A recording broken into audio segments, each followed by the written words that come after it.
Solomon's Portico, February 22nd, 2011.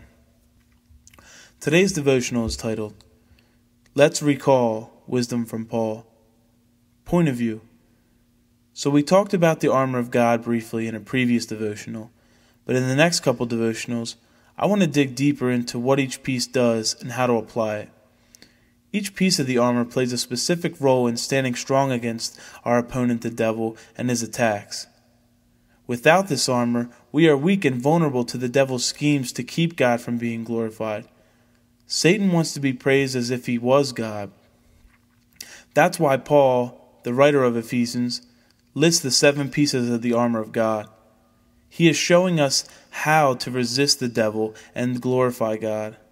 So if you want to stand strong and glorify God, you have to be equipped. I mean, that makes sense, right? A warrior doesn't wake up in the morning and go to war in his pajamas. Neither does a football player walk on the field ready to play and with just jeans and a hoodie on. They both put on their equipment. So when they take the powerful hits of their opponent, they can stand strong and get right back up if they stumble. The challenge. I want to challenge you to read Ephesians 6:10-20 all the way through. We will be breaking it down into smaller sections in the devotionals to come.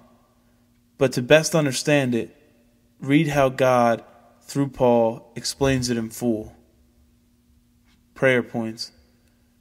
Pray that as we go through the pieces of the armor of God, we would understand what they are and stand strong and glorify God as we apply them.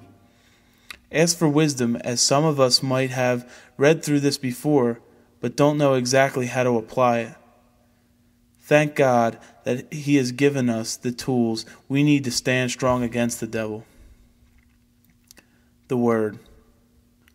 Ephesians 6:10-20. Finally, be strong in the Lord and in His mighty power. Put on the full armor of God so that you can take your stand against the devil's schemes. For our struggle is not against flesh and blood, but against the rulers, against the authorities, against the powers of this dark world, and against the spiritual forces of evil in the heavenly realms. Therefore, put on the full armor of God, so that when the day of evil comes, you may be able to take your stand and stand your ground. And after you have done everything to stand, stand firm then, with the belt of truth buckled around your waist, with the breastplate of righteousness in place, and with your feet fitted with readiness that comes from the gospel of peace. In addition to all this, take up the shield of faith, with which you can extinguish all the flaming arrows of the evil one. Take the helmet of salvation and the sword of the Spirit, which is the word of God. And pray in the Spirit on all occasions with all kinds of prayer requests. With this in mind, be alert and always keep on praying for all the Lord's people. Pray also for me, that whenever I speak, the words may be given to me, so that I may fearlessly make known the mystery of the gospel, for which I am an ambassador in chains. Pray that I may declare it fearlessly as I should. Again, that was Ephesians 6:10-20.